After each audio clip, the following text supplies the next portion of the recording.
সিলেট বিভাগে টানা বৃষ্টি ও অতিবৃষ্টির প্রভাবে চলতি বোরো মৌসুমে কৃষকদের দুশ্চিন্তা আরও বেড়েছে। কৃষি সম্প্রসারণ অধিদপ্তরের তথ্যমতে বিভাগ জুড়ে এখন পর্যন্ত গড়ে ৫৭% বোরো ধান কাটা সম্পন্ন হলেও বিস্তীর্ণ এলাকার পাকা ধান এখনও পানির নিচে। সোমবার পর্যন্ত সিলেট বিভাগের ৪ জেলায় মোট ৩৩,৯১৩ হেক্টর জমির ধান পানিতে তলিয়ে গেছে, যা কৃষকদের জন্য বড় ধরনের শঙ্কার কারণ হয়ে দাঁড়িয়েছে। কৃষি সম্প্রসারণ অধিদপ্তর জানিয়েছে, হাওর এলাকায় বোরো ধান কাটার অগ্রগতি তুলনামূলক ভালো।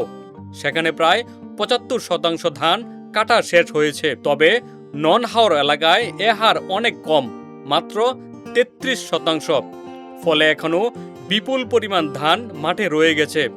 বিশেষ করে টানা বৃষ্টি ও জমে থাকা পানির কারণে যেসব জমিতে ধান পেকেছে সেগুলো দ্রুত কেটে ঘরে তুলতে না পারলে ক্ষতির পরিমাণ আরও বাড়বে বলে আশঙ্কা করা হচ্ছে।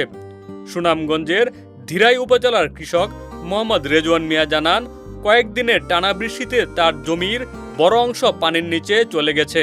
ধান কাটা যন্ত্র ও শ্রমিক সংকট থাকায় বাধ্য হয়েই নিজেরাই পানিতে নেমে ধান কাটছেন তারা।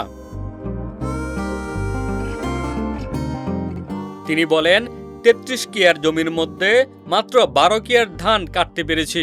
এর মধ্যে প্রায় ৭ কিয়ার ধান খলায় পড়ে আছে, কিন্তু রোদ না থাকায় শুকাতে পারছি না।